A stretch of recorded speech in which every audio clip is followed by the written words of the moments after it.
Good morning students. हम अपना 12th chapter कर रहे थे, तो उस 12th चैप्टर में हमने चेंजेस किए थे कि क्या क्या हमारे चेंजेस आते हैं सप्लाई में, डिमांड में, जब हमारी सप्लाई परफेक्टली इन इलास्टिक होती है या फिर इलास्टिक होती है, या फिर हमारी डिमांड परफेक्टली इन इलास्टिक होती है या इलास्टिक होती है। तो हमने साइमल्टेनियसली भी कुछ चेंजेस किए थे, तो वो सारे चेंजेस हमारे हो चुके थे। अब हमारा अगला टॉपिक जो है वो है time element and equilibrium price. अगला टॉपिक है time element and equilibrium price.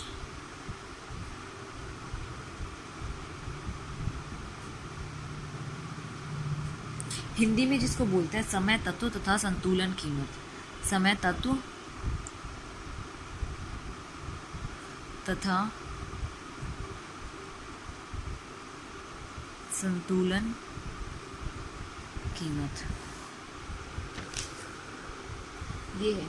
तो आपको पता होगा कि आपके जो टाइम होता है वो कितने टाइप्स का होता है, कितने टाइप का आपका जो टाइम है वो कितने टाइप्स में डिवाइड कर रखा है। तो इन्होंने 3 टाइप में आपके टाइम को डिवाइड कर रखा है। फर्स्ट होता है आपका short period,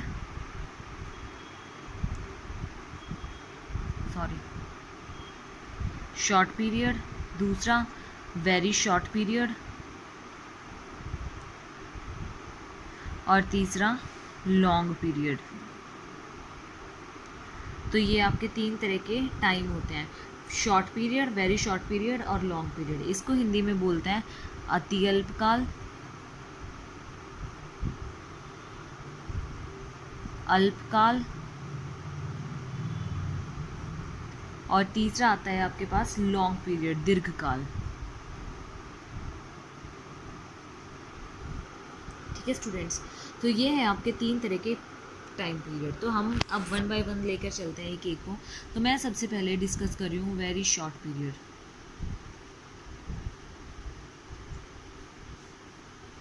very short period, very short period का मतलब क्या होता है, हमारे पास बहुत कम समय, बहुत कम समय, इतना समय कि जिसमें हम अपने स्टॉक को बढ़ा नहीं सकते।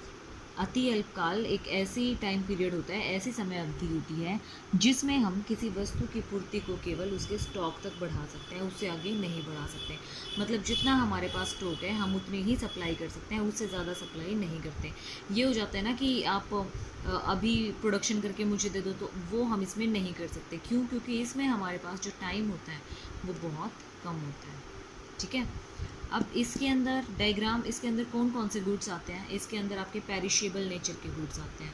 वेरी शॉर्ट पीरियड के अंदर आपके पेरिशेबल नेचर के गुड्स आते हैं। इसके अंदर क्या होता है, शॉर्ट पीरियड में जब हमारे पास डिमांड ज़्यादा होती है और सप्लाई कम होती है, तो हम इसमें क्या कर देते हैं, अपनी डिमांड को बढ़ा देते हैं, अपने प्राइजेस को बढ़ा देते हैं उसके साथ साथ। मतलब जब हमारी डिमांड बढ़ती है तो उसके साथ साथ हमारे प्राइस भी बढ़ जाते हैं, लेकिन सप्लाई हमारी उतनी ही रहती है। कौन से गुड्स के केस में, पेरिशेबल गुड्स के केस में, जैसे आपका दूध हो गया, दही हो गया, कि वो जल्दी ख़राब होने वाली चीज़ें हैं, और जो जल्दी ख़राब हो जाती हैं चीज़ें उनको हम पहले जल्दी निकालने की सोचते हैं। इसीलिए जब उनकी डिमांड आपके पास ये हो कि ज़्यादा आ रही है तो आप उसको महंगे में बेचते हो, उसमें आपके पास क्या होता है, प्रॉफिट ज़्यादा होता है। लेकिन जब आपके पास डिमांड जो है वो कम हो तो आप क्या करते हो, अपने प्राइजेस को डाउन कर देते हो। क्यों? क्योंकि आपके पास सप्लाई ज़्यादा है, और अगर आप डिमांड आपकी कम है और प्राइस ज़्यादा रखोगे तो क्या होगा, वो बिकेगा नहीं स्टॉक, और जब स्टॉक बिकेगा नहीं तो वो ख़राब हो जाएगा। तो हमने जो अपनी कैपिटल उसमें इन्वेस्ट कर रखी है, जो लगा रखी है अपनी कैपिटल, वो भी हमारी क्या हो जाएगी, ख़राब हो जाएगी, वहाँ से हमें कुछ जनरेट नहीं होगा। इसीलिए हम क्या करते हैं, अपने पेरिशेबल गुड्स के नेचर को और डिमांड के अकॉर्डिंग अपने प्राइजेस चेंज करते हैं। अगर हमारे पास ये सप्लाई है और ये डिमांड है, अगर हमारी डिमांड ज़्यादा होती है, इसके साथ तो ये था हमारा, अगर हमारी डिमांड ज़्यादा होती है तो हमारे प्राइस ज़्यादा हो जाते हैं, और अगर हमारी डिमांड कम होती है तो हमारे प्राइस कम हो जाते हैं स्टूडेंट्स। ठीक है, तो ये था हमारे पास वेरी शॉर्ट पीरियड के अंदर। दूसरा आता है हमारे पास शॉर्ट पीरियड, अल्पकाल। शॉर्ट पीरियड से आप क्या समझते हैं? शॉर्ट पीरियड का मतलब ये है कि इसमें हम जो हमारे वेरिएबल फैक्टर्स हैं, अपने वेरिएबल फैक्टर्स को यूज़ करके प्रोडक्शन को इंक्रीज़ कर सकते हैं कुछ लेवल तक। अपने वेरिएबल फैक्टर्स को यूज़ करके, अधिक यूज़ करके उनका, तो उत्पादन में वृद्धि की जा सकती है। ये अल्पकाल की, अति अल्पकाल की स्थिति से अच्छा होता है। क्यों? क्योंकि हम इसमें अपने प्रोडक्शन को क्या कर सकते हैं, इंक्रीज़ कर सकते हैं, लेकिन हम शॉर्ट पीरियड में अपने प्रोडक्शन को इंक्रीज़ नहीं कर सकते। इसीलिए इसमें आपका डायग्राम कैसा जाता है, ऐसा जाता है। आपकी जो सप्लाई कर्व होगी वो क्या होगी, बढ़ रही होगी। पहले आपकी डिमांड थी ये, तो इससे ये आपका प्राइस जनरेट हो रहा था और ये आपकी क्वांटिटी थी। लेकिन उसके बाद आपकी डिमांड हुई ये, तो इससे आपका क्या हुआ, आपकी क्वांटिटी भी बढ़ी और आपके प्राइजेस भी इंक्रीज हुए। लेकिन एक केस फिर क्या हुआ, जब आपकी डिमांड कम हुई तो क्या हुआ, आपके प्राइस भी कम हुए और आपकी क्वांटिटी भी कम हुई स्टूडेंट्स। ठीक है, तो ये था हमारा शॉर्ट पीरियड के अंदर। अब देखते हैं हम अपना लॉन्ग पीरियड। लॉन्ग पीरियड से आप क्या समझते हो, क्या होता है लॉन्ग पीरियड में? लॉन्ग पीरियड में आपका नॉर्मल प्राइस चलता है। क्यों चलता है लॉन्ग पीरियड में आपका नॉर्मल प्राइस? इसमें आप कितने भी पैसे, कितने भी प्रॉफिट अर्न कर सकते हो। इसमें भी आप ठीक ठीक अर्न करते हो, थोड़ा सा ज़्यादा अर्न कर सकते हो, लेकिन इसमें आप हमेशा नॉर्मल प्रॉफिट्स ही अर्न करते हैं, नॉर्मल प्राइस ही रखते हैं। क्यों रखते हैं?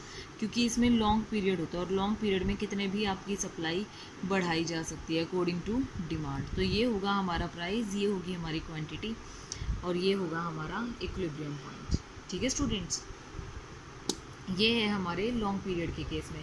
लॉन्ग पीरियड के केस में हम अपने, चाहे वो हमारे स्थिर कारक हो या फिर हमारे फ्लेक्सिबल कारक हो, मतलब परिवर्तनशील कारक हो, या तो हमारे फिक्स्ड फैक्टर्स हों या हमारे वेरिएबल फैक्टर्स हों, हम इसमें उन दोनों को क्या कर सकते हैं, चेंज कर सकते हैं। बट शॉर्ट पीरियड में हम अपने फिक्स्ड फैक्टर्स को चेंज नहीं कर सकते और वेरी शॉर्ट में तो हम किसी को चेंज कर ही नहीं सकते, चाहे वो फिक्स्ड फैक्टर हो या फिर वेरिएबल फैक्टर हो। इसमें कोई चेंज नहीं होगा, इसमें वेरिएबल में चेंज होगा और इसमें हमारे दोनों फैक्टर्स में चेंज होगा। तो इसमें आपका मार्केट प्राइस और नॉर्मल प्राइस क्या होगा, ये तो होगा आपका नॉर्मल प्राइस जो हम सबके लिए रखेंगे। लेकिन जब हमारे पास हमारी डिमांड के अकॉर्डिंग कैसा हो जाएगा, ये प्राइस जाएगा, ये होगा हमारा मार्केट प्राइस, ये होगा हमारा मार्केट प्राइस। ठीक है स्टूडेंट्स, ये था हमारा मार्केट प्राइस के रिगार्डिंग कि टाइम पीरियड के अकॉर्डिंग आपकी कैसे क्या होता है। अब अगला टॉपिक आता है हमारे पास प्राइस कंट्रोल